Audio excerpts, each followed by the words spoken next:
Hey everybody, John Spielkel here for GAI Insights, putting thoughts in your head and time in your day about what the important things are going on in AI and generative AI. Today we have Tim Andrews from Manat. Great to have him. Ankaj Mohindru, Paul Meyer, and Luda Kopkina. And boy, with lots going on today. Just came off of AI Realized yesterday. Fantastic conference. Uh, and real insights in terms of what folks are doing. And today we've got all kinds of interesting stuff, everything from what the AI bubble might mean for long-term productivity through new kinds of science. Anyway, lots going on today. Ankaj, please start us off with the first one. Sure, thanks, John. So the first one that we have for today comes from HBR, and it is titled, Can AI Boards Outperform Human Ones? Yes, well, I'm going to send this to my board that I'm on right now. And very interesting article here. What do you think, Tim?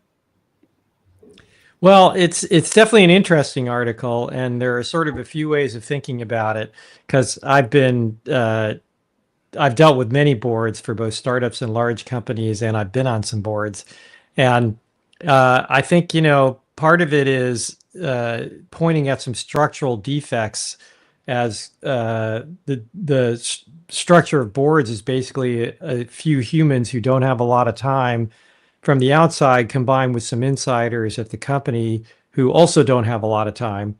And the staggering complexity of large current corporations in particular creates a structural mismatch that LLMs are going to end up being better at, just because they can fathom a lot more information and consolidate it and synthesize it. I think there are some real issues here, because boards in theory are supposed to reason, and whatever we talk about with LLMs, they don't do anything like reasoning. They can hold structured conversations, but it'll be interesting to see. Maybe I underestimate, but they don't reason in any complex way. I think the problem, as I like to joke, is it's kind of a low bar, because boards just have struggled to be effective at both small and innovative organizations, where the likelihood they understand the new technology and markets is low, and very large organizations where there's just staggering complexity in the operations and everything else about it. So I think, again, I'm also going to beat this drum about maybe we should make the human smarter instead of the AI smarter, and maybe think about different structures for managing firms.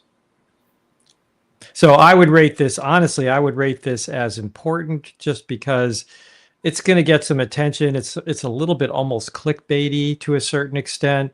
We can talk about the methods and how they did the evaluations, but I think a lot of people are going to read this. It's a Harvard Business School article. It says AI is better than executives at running boards of directors. So it'll get some attention. So I think it's one of those articles you probably need to read, if only to be aware of for the water cooler conversation. But I think there's interesting discussion here, but doesn't get at some of the bigger issues.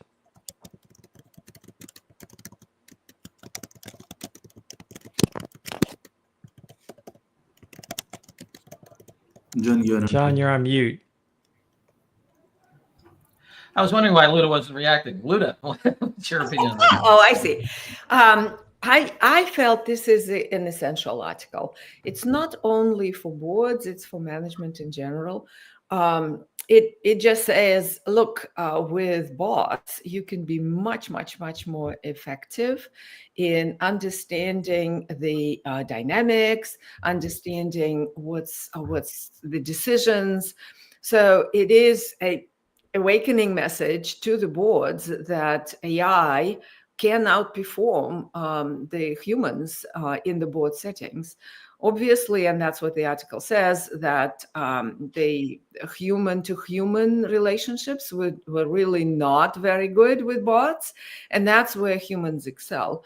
Having been on many, many boards, I say that this is critical for boards. So even though the article says bots can outperform human board directors in the depth and quality of decisions, potentially, But I think it is humans that need to really understand how to navigate this. So it's a very essential article, thought-provoking, and also an awakening message for board members and senior leaders. All right, Anka. Yeah, one thing I forgot to mention that I did want to get in is the measurement here was entirely subjective. So one of the biggest problems with boards of directors and corporate structure in general is how do decisions affect both the performance of the business and the market capitalization or stock price or however you measure it. Nothing about that in here. So again, it's a little, to me, it's inconclusive because you don't know. Boards make lots of good decisions and bad decisions over time, but it's hard to tell without waiting for the results. All right, Anka. I'm with Tim here, John. I think this is an important read because it raises a good point. But beyond that, I think, as Tim mentioned, what they have done is really subjective. So there are no objective parameters to test how those bots performed. I think important for an AI leader. And Paul. Yeah, I think it's essential, but I actually think they're missing the real opportunity. I think you need to move away from this emotional binary, AI board versus human board, Right. and really talk about more what an AI first board looks like.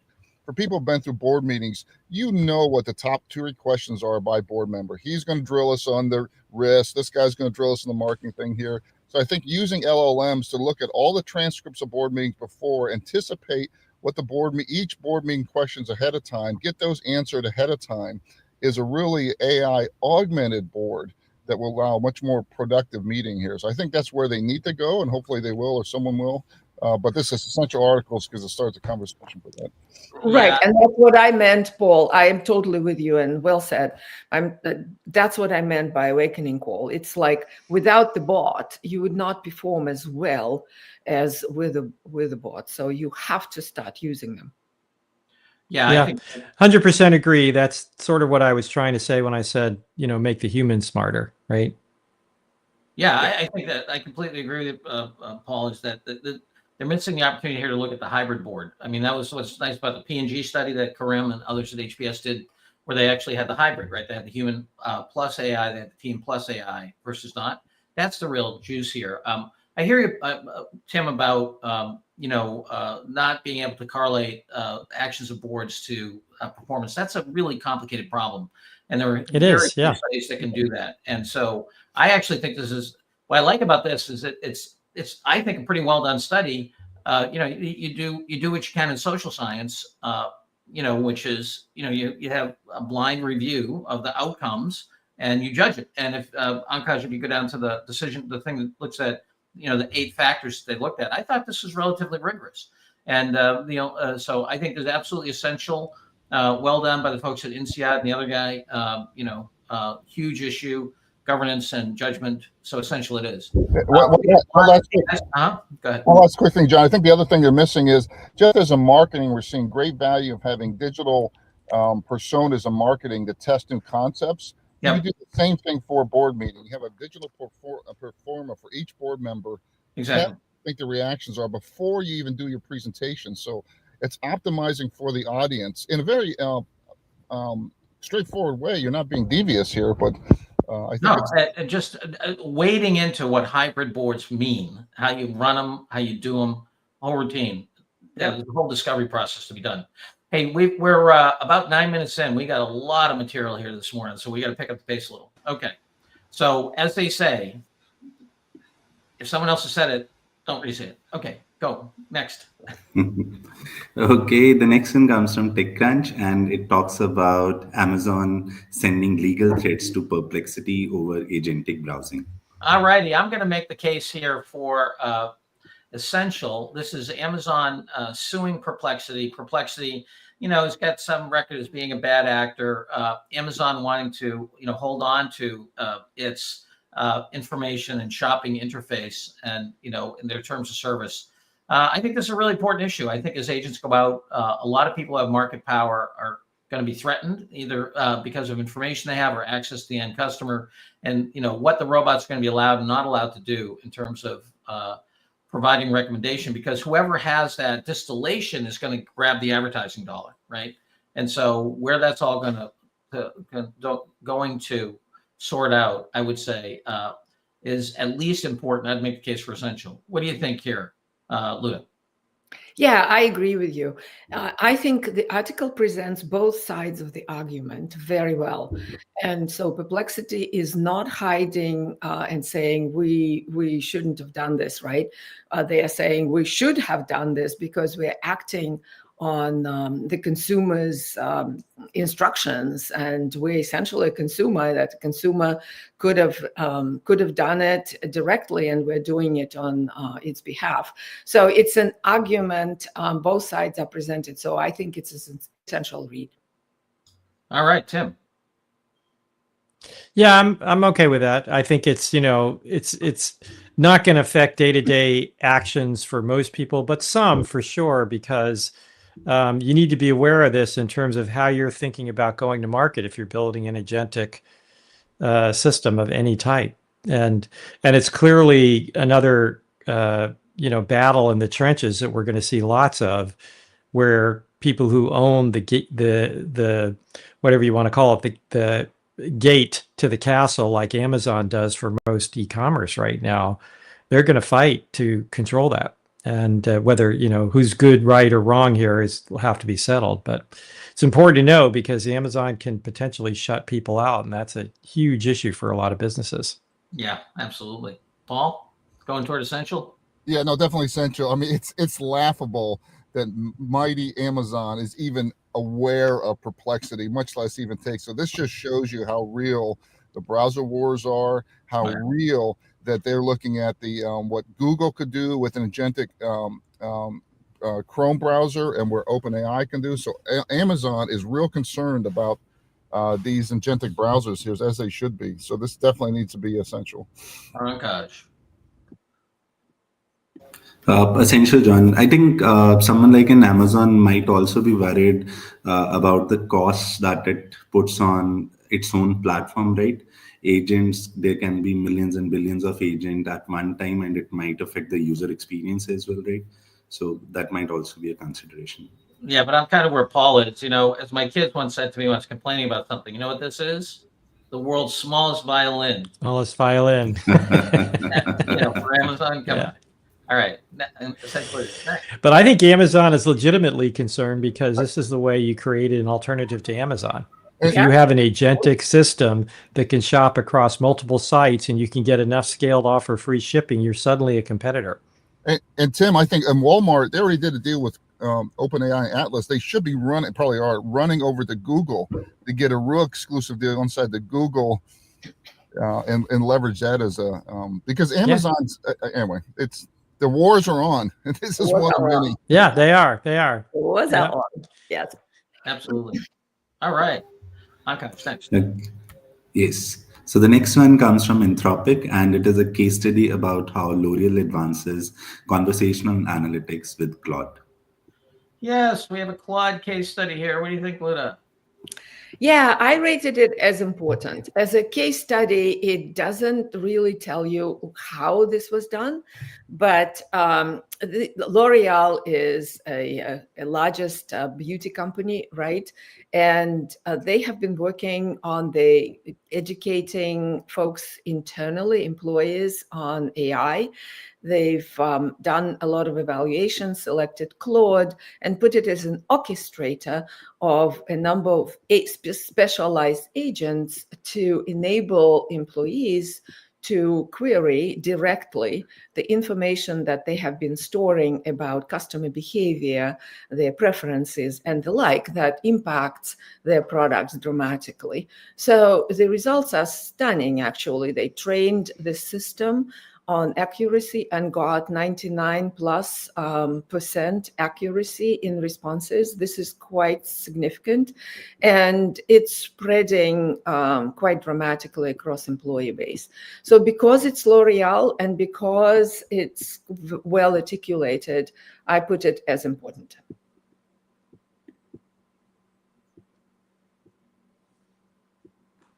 John, again on mute. Yeah. Well articulated plea for important. What do you think, Ankash? I think this is an important case study for all the reasons Luda mentioned, and I think we have been discussing this. That Anthropic is ahead of OpenAI in terms of enterprise usage, and there was a recent article from WSJ which stated exact numbers. So 300,000 enterprise AI users for Anthropic, and they have recently signed a big contract with Cognizant for around 300,000 people. So I think Anthropic is really doing great stuff. They are just not sharing how they are doing it with us. All right. Tim, important? Important for me, yes. Pretty much what Luda said. The 99% is interesting. They give a high level view of how they did it. It's a multi-agent thing from a large corporation. So important. I wish they had given more details. All righty. Paul, we're just a number of details away from essential. What do you think? Can't hear you. It's important. All righty. Yes, I'm going to go important as well. Next. Okay, moving on to the next one. This one comes from Microsoft Research, and it is titled Magentic Marketplace, an open source simulation environment for studying agentic markets. Yes, very interesting. Something we've been talking about for some time, which is that agents are going to create internal and external markets and quasi markets. What do you think here, Tim? I think this is optional for the AI leader. It's interesting, but it's a research effort. I'm pleased to see it. I've done a lot of work with this kind of agentic simulation, which is different from agentic activity in the AI market. But this is one of the things computers are best at, is simulating complex environments and seeing what happens. So early stages, but it looks like it's well designed and could be quite useful for researchers trying to figure out how things might pan out. And I think companies could take more advantage of things like this in their strategic planning to see how things might work out with simulations like this. Yeah. But it's research. It's a command line interface. It's not going to get a lot of attention in the corporate world, I don't think.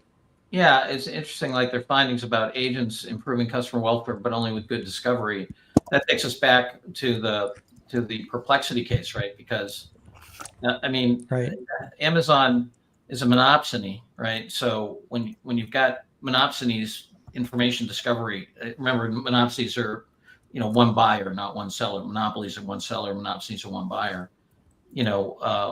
All the transaction costs are very different when, Amazon can tell you, look, you can't search my market, right?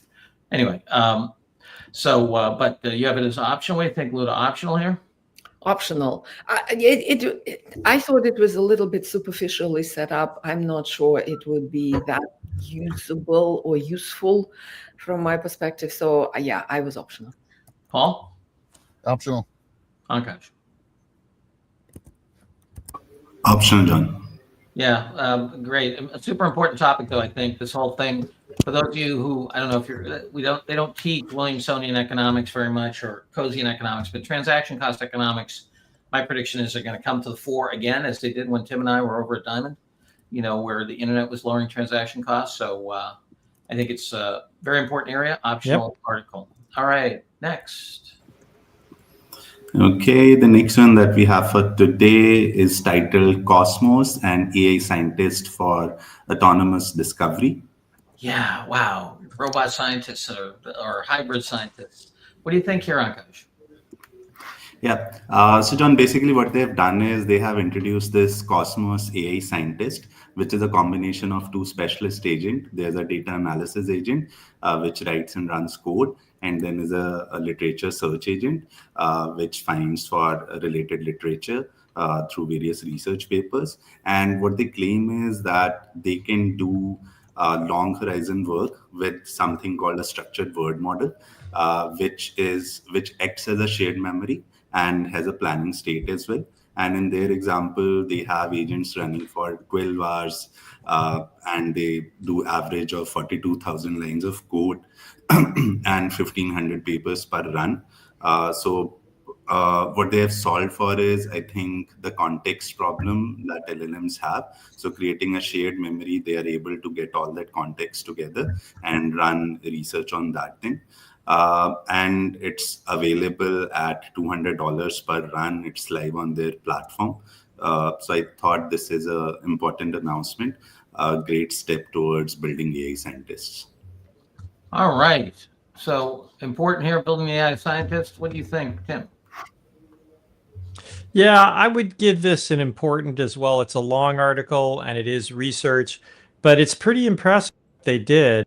I'd love to see more about how they concocted this world model, as they call it, because we've been talking for a long time about the need to construct both LLM models that are probabilistic with what we've been calling world models or semantic models that are more deterministic and have more common sense.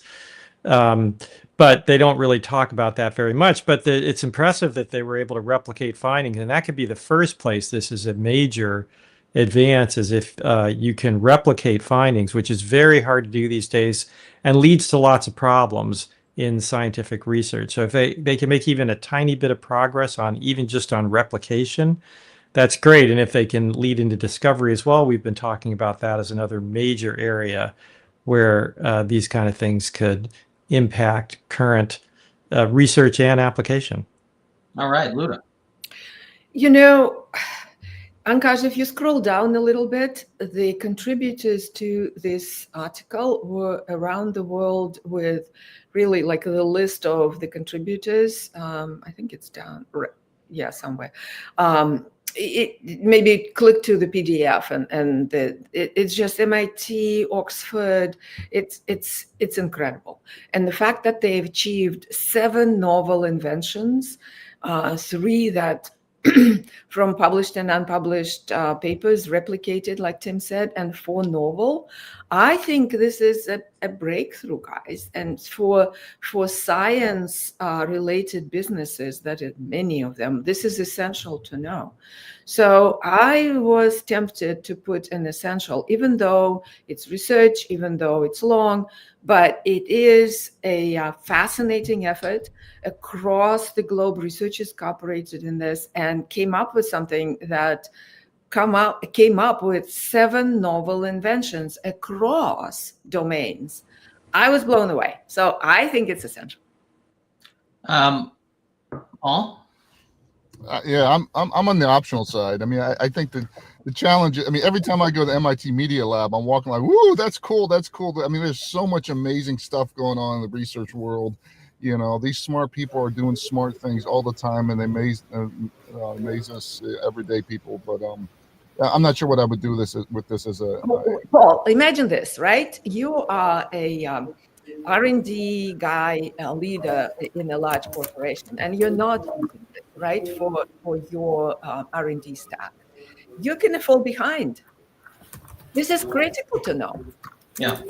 You know, I think Vivek said something very, very important here, where he says, you know, you could apply a similar framework to even the board member problem. And I think that that's true, that this is a more robust, if the INSEAD folks who we gave who did the board member simulation had used an approach like this, it would have been more rigorous. And, you know, and to your point, Tim, you know, maybe even could have simulated possible future outcomes as a, you know, because showing cause is hard, but simulation should be interesting.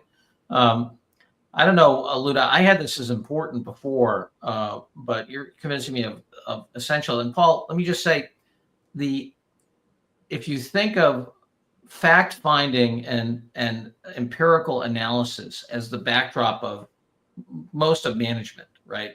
Let's say management's got 2 hunks. You know, understanding the human animal and, you know, getting it to march in the right direction. And the other part is like, what's really going on and, you know, where might things go, and just to super oversimplify management and leadership. This is a massive change in what's going on and what, you know, predicting what's coming. And, you know, this is a general framework. And to Luda's point, this is global. I don't know. I think what's going to happen is the rigor in thinking in general is going to come up for the hybrid organizations. Yeah, I mean, I think one thing that just continues to show, Luda and John, is that expert thinking is now a commodity. We just need to apply it everywhere. Well, no, Paul, I agree, right? But this created a world that they fed and refed at each iteration of research. They've created a very cohesive scientific framework to actually go at innovation methodically. So from my perspective, this is a breakthrough. Yeah, you're right. Expert knowledge is becoming a commodity, but this is putting it into a structure that you can use it for innovation. So you'd want the Vivics of the world to forward this to their research teams. Totally. Absolutely. And the other thing is Yeah. that I let me take issue with, I don't think it commoditizes expertise. What it does is it gives you a much I always keep going back. I hate violent analogies, but I keep going back to special forces.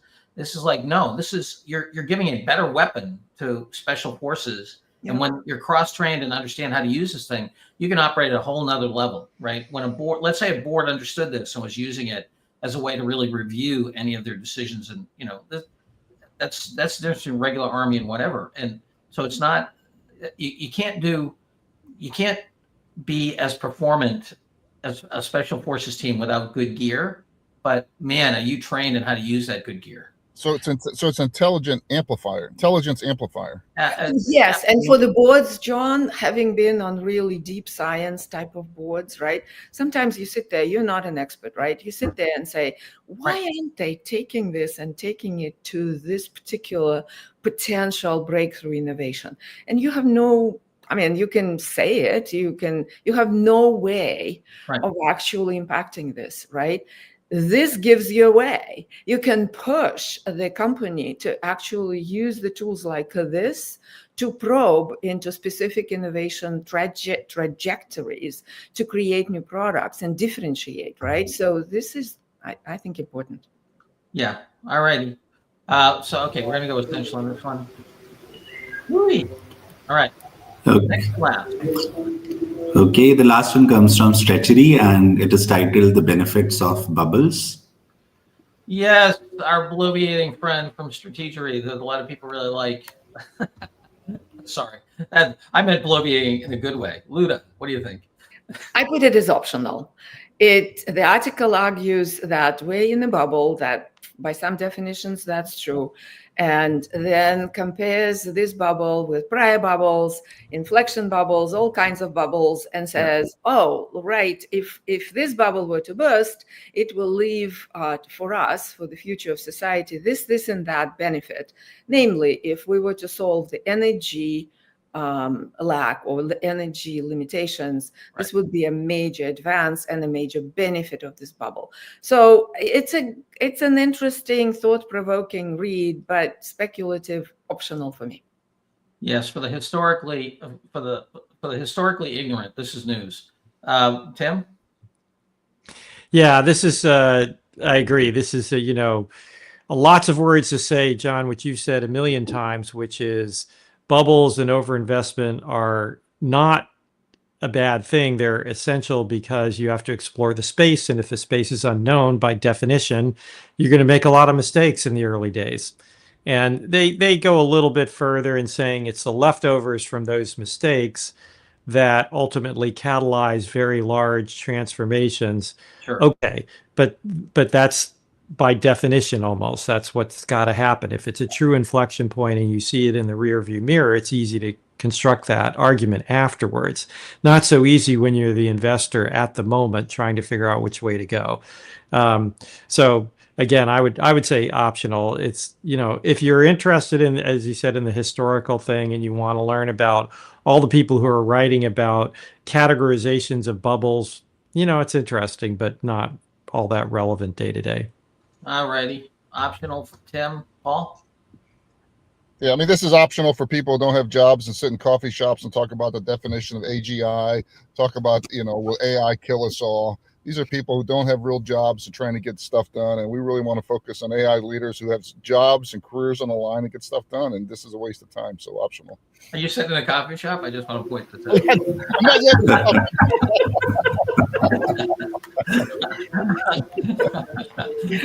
Touche. Guys, where are you on this? Optional, John.